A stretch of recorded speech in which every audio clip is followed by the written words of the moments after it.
Olá, visitante do canal Eletrônica Já. Aqui é o André Penha.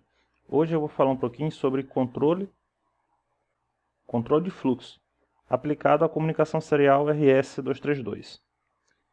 Para entender o que é o controle de fluxo e por que ele é tão importante, eu vou mostrar para vocês um exemplo bem simples.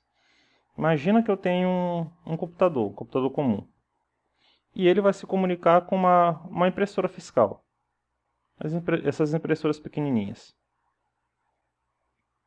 Ele vai se comunicar com essa impressora através de uma comunicação RS-232.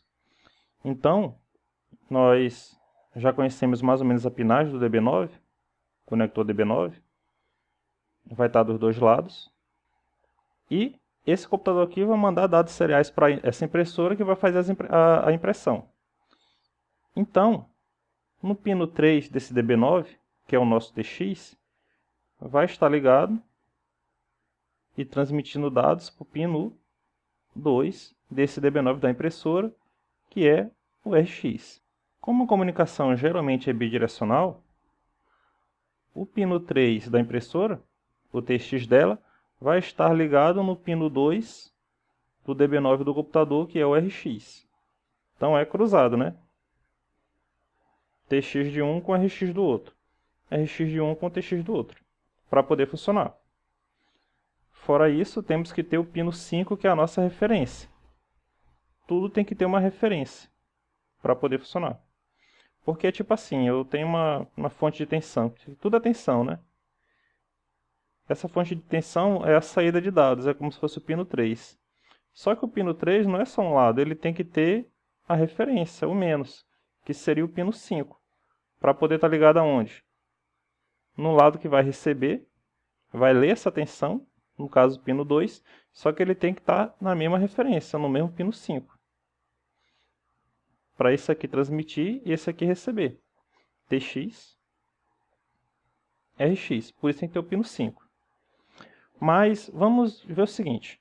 Então esse computador vai começar a mandar dados para a impressora. Só que o computador ele pode chegar a altas taxas de transferência. A gente viu que ele pode chegar até 20 kilobits por segundo na comunicação RS-232 simples. Só que a gente tem que levar em conta o seguinte. Essa impressora aqui ela vai ter o quê? Ela vai ter um microcontrolador que vai pegar os dados seriais que estão vindo aqui do PC, vai receber esses dados seriais, vai interpretar isso aqui e mandar imprimir. Só que para imprimir tem que levar em conta, ó, a impressora, ela está aqui, ela tem um cabeçote de impressão, que vai ter que estar para cá e para lá, fazendo as impressões dos caracteres que estão sendo enviados por aqui. Só que esse cabeçote, ele vai ter que fazer o quê? Ele vai ter que começar a ser imprimindo. Pam, pam, pam, pam, pam, pam. Depois ele tem que voltar. Quando ele volta, o microcontrolador ainda tem que mandar, ó, acionar aqui o rolete para poder jogar o papel para cima, para poder imprimir outra linha. O que acontece? Os dados podem acontecer de chegar tanta informação aqui e o microcontrolador não conseguir fazer a impressora pegar essas informações aqui e transferir lá para o papel na mesma cadência. Então pode ser que chegue muitos dados aqui, ele imprima os primeiros dados e o resto não seja impresso. A impressão vai ficar falhada porque enquanto ela ainda estava imprimindo, esses dados aqui chegaram novos dados. Então ela não conseguiu acompanhar a quantidade de dados que for muito grande para poder pegar e mandar imprimir. Justamente porque tem esse delay aqui da impressão em função da movimentação do cabeçote. Fora isso, tem outras situações, porque, ó, por exemplo, esse microcontrolador aqui, além de gerenciar a entrada da serial, ele tem que fazer várias coisas, tem que pegar e gerenciar os outros ciclos da impressora, tem que mandar controlar o cabeçote, fazer a movimentação do rolete, entre outras coisas. Então pode acontecer de estar chegando dados e esse microcontrolador aqui está ocupado fazendo outra coisa. Aí os dados vão se perder. Por isso é que entra o conceito de buffer. O que é o buffer? O buffer ele fica entre o microcontrolador do equipamento aqui, no caso a impressora, e a linha serial. O que esse buffer faz? Esse buffer ele tem várias unidades que o que acontece? Ah, chegou um caractere. Em vez de mandar logo para o microcontrolador, que ele não sabe se ele vai poder tratar ele ou não, ele joga aqui no buffer. Ah, chegou outro caractere. Ele joga aqui no buffer. Esse outro caractere, chegou um outro caractere. Ele joga aqui no buffer. Quando o microcontrolador estiver pronto para imprimir, aí ele, tem dados aqui, ó. Aí ele vem aqui, ó, pega esse dado aqui, ó, e joga pro cabeçote de impressão. Aí ele imprime na impressora. Tem esse outro dado bem aqui, ó. Como ele já imprimiu esse aqui ele já libera. Libera esse espaçozinho da memória para mais dados. Aí pega esse outro dado aqui e dá o comando aqui, ó.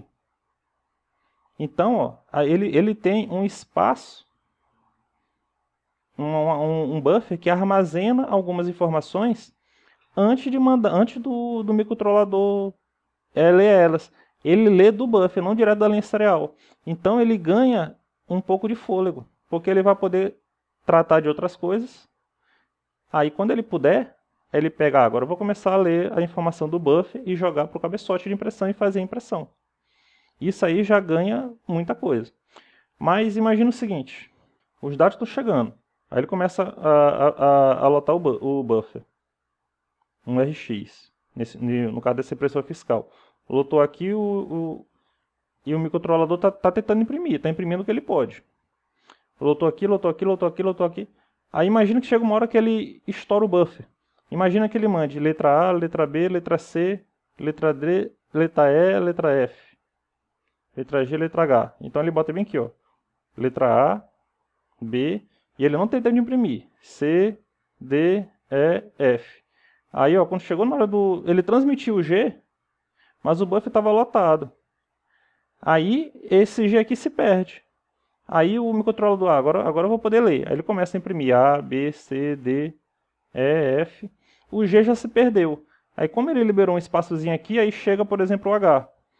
Aí o F, o G se perde e ele imprime o H. Então ele vai perder dados.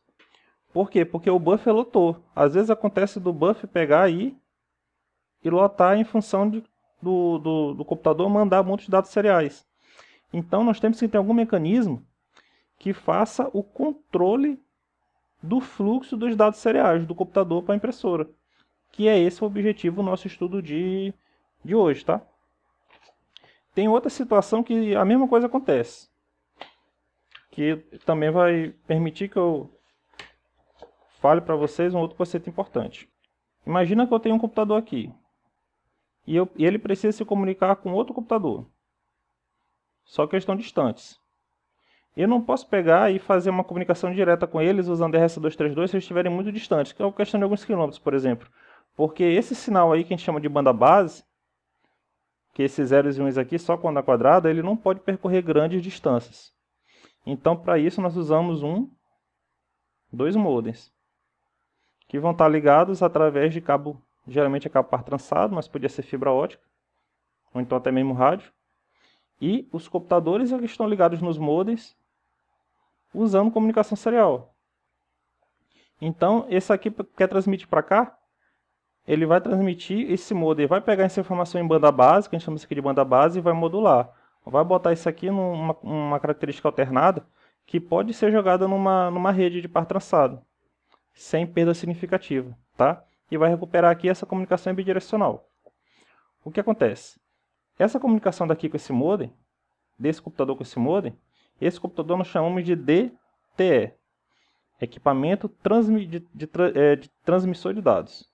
E esse modem é o DCE, equipamento de comunicação de dados. A mesma coisa aqui também, DCE, equipamento de comunicação de dados, e aqui é um DTE. Então, quando eu vou ligar um DTE num DCE, é a mesma coisa. Eu vou ter o pino, no caso aqui o DB9. Geralmente o DCE é DB25, mas vamos dizer que é DB9, só para ficar mais fácil. O meu TX aqui, que é o meu pino 3, vai estar ligado no pino 2 aqui, que é o RX. Transmissão daqui para cá, do DTE para o DCE. O contrário também vai acontecer. Quando esse aqui quiser mandar para esse, o DCE vai ter que mandar para o DTE. Então o RX pino 2 vai estar recebendo dados do TX pino 3 do DCE. Pino 5 também vai ser minha referência, que nós já explicamos. Tem que ter a referência, que é um ground, terra. Mas o que acontece? Também precisa de controle de fluxo, porque imagina que esse modem aqui, ele vai estar recebendo esses dados, mas o que acontecia muito no passado é que o modem aqui, ele era muito lento em relação ao DTE. Então acontecia do DTE mandar muitos dados e o modem não conseguia pegar, modular e transmitir. Então tem que ter uma forma do modem dizer para o DTE, o DCE dizer para o DTE, olha, agora eu posso transmitir dados. Então precisa de uma forma, uma comunicação adicional para que isso aconteça. O modem informar para o computador que ele pode transmitir dados, porque o circuito está liberado, certo? É importante entender também que aqui também tem um buffer de transmissão. Tem um buffer na recepção, um buffer, mas também tem na transmissão. Porque pode acontecer dele falar assim, olha, o buffer, dá uma segurada aí, porque o meu buffer de transmissão está cheio, certo? Então o que acontece? Como é que é feito esse controle, tanto no modem quanto na impressora? É feito através de duas formas. Ou o controle de fluxo via hardware, ou o controle de fluxo via software. O controle de fluxo via hardware é feito da seguinte forma. São duas linhas, com o mesmo conceito de uma estar cruzado com a outra. Uma linha é RTS, que é o pino 7, que é uma informação que sai do DTE e chega do DCE, que é o pino 8, que chega no CTS. Isso aqui é o controle de fluxo RTS-CTS. A mesma coisa acontece ao contrário assim. CTS, RTS, pino 7. Basicamente assim. Ó. O RTS está sempre em nível 0, quando ele não tem dados para transmitir. Quando o RTS tem dados para transmitir, ele sobe o nível de tensão, por exemplo, para 5 volts. Isso aqui, essa subida de tensão é a mesma coisa do RTS está fazendo o seguinte, o DTE está perguntando para o DCE, posso transmitir dados? Eu tenho dados para transmitir, posso transmitir? O PC está perguntando para o modem, quando ele pega a linha RTS e sobe ela. Modem, eu tenho dados, eu posso transmitir? Se fosse, por exemplo, a impressora. Impressora, o seu buffer, tem espaço no seu buffer? Eu posso transmitir que eu tenho dados. Aí o que acontece? Quando chegar bem aqui, o modem vai ver se está tudo ok para transmitir, ou então se for a impressora, ela vai ver se o buffer não tá cheio. Por exemplo, no caso, se esse lado aqui for, por exemplo, a impressora, ela vai olhar assim, rapaz, meu buffer ainda tem um bom espaço, tá? Ainda tem 50%. Pode mandar dados que eu tenho espaço. Então, o DTE tem que perguntar para, por exemplo, a impressora, ou para o modem, se ele pode mandar dados. Ele faz isso como? A linha RTS ele vai para cima, vai para nível alto. Então ele está perguntando, eu tenho dados, posso mandar? Então ele está perguntando, esse esquema aqui, ó, é como se o DTE perguntasse, tenho dados, posso mandar? Ele transmite para quem está recebendo aqui. Só que, para ele mandar os dados, ele tem que ter uma resposta. Então, quem está recebendo vai mandar uma resposta. Aí ele vai dizer, se, no caso aqui, o modem estiver tubacando, se for impressora, se o buffer ainda tiver espaço, a impressora vai responder falando assim, ok, pode mandar. Como é que ela vai fazer isso? Essa linha aqui estava em 0. Para dizer que está tudo ok, ela vai subir a linha para 5 volts, por exemplo. Aí o que acontece? Quando esse aqui receber aqui, nessa linha, no CTS, receber esses 5 volts, ou seja, ele está vendo que o modem, a impressora está falando, pode mandar os dados, aí que ele vai começar a mandar dados no TX. Então, nós temos, dessa forma, um controle de fluxo. Temos o DTE perguntando para o DCE se ele pode mandar os dados. Como é que ele faz essa pergunta? Ele pega o RTS, a linha de RTS, e eleva, joga para o nível alto de tensão. O CTS vê isso e sabe que o DTE está perguntando, posso mandar dados? Se o buffer não estiver lotado, ele responde elevando o RTS para nível alto, nível de tensão alta. dizendo pode mandar dados. Agora, por exemplo, imagina que no caso da impressora, o buffer chegou a 90%. Ela estava nisso respondendo e tal, de repente o buffer chegou a 90%. Então a impressora já não pode garantir que se ela receber os dados da mesma forma, ela vai conseguir imprimir. Então, quando o RTS mandar perguntando, posso mandar dados, elevando a tensão, o RTS ele vai manter nível baixo. Aí o que acontece? O DTE não vai mandar os dados, ele vai segurar esses dados. No caso, ele vai segurar esses dados num buffer de TX. Quando a impressora puder receber os dados de novo, ela já tiver feito a impressão e tiver liberado o buffer da recepção, aí sim ele eleva de 0 para 5 volts a linha de RTS, que vai chegar na linha de CTS do DTE, e aí sim ele vai pegar esses dados que estavam no buffer da transmissão e vai transmitir. Então, vamos recapitular. No caso, de novo, o exemplo do computador com a impressora. Eu tenho o computador, tenho a impressora fiscal, tenho agora as linhas que nós já conhecemos, TX, RX, TX, no caso aqui RX aqui em cima, né? E TX embaixo. TX mandando para cá e o TX desse lado mandando para cá. Aqui vai ser o DTE, aqui vai ser o DCE. Na verdade, DCE é mais para modem, tá? Mas eu vou botar aqui só para entender. Vamos ter o pino 5, que é um ground, que tem que ter a referência, que é o GND. E vamos ter agora o nosso controle de fluxo. Pino 7, que é o RTS, que vai para o pino 8, que é o CTS. E o contrário também. RTS, CTS, pino 8. Tá? O fluxo de informação é esse. Então, antes do computador mandar qualquer coisa para cá, imagina que ele tenha que esse buffer aqui seja de apenas isso aqui. Então ele aguenta 1, 2, 3, 4, 5 caracteres. Um exemplo, o buffer é bem mais que isso, tá? Mas só para entendimento. Então imagina que ele tenha várias coisas para mandar. Ele tem que mandar a letra A, a letra B, a letra C, a letra D, a letra E, F, G, H. Tem que mandar isso aqui tudo. Se ele pegasse e mandasse de uma vez, o que ia acontecer? A, B, C, D, E. Aí ia parar no F, G, H, porque o buffer ia lotar. Então, é feito um esquema de controle de fluxo. Antes dele mandar qualquer coisa, ele pega a linha RTS e eleva essa linha de 0 para 5 volts. Então, o DTE, o computador está perguntando para a impressora: eu tenho dados para mandar, posso mandar? Como o buffer está vazio, a impressora vai responder, elevando a linha de 0 volts para 5 volts, o RTS dela mandando para o CTS do computador, respondendo, pode mandar os dados. Então ele vai pegar o caractere A e vai mandar, usando aquele esquema de código ASCII que nós já conhecemos. Então vai chegar o A aqui no buffer. Ele vai fazer isso com todas as letras, A, B, C, D. Quando chegar no D, por exemplo, ele já vê que já está chegando em 90%. Então, nisso a impressora já começou a imprimir A, B, C.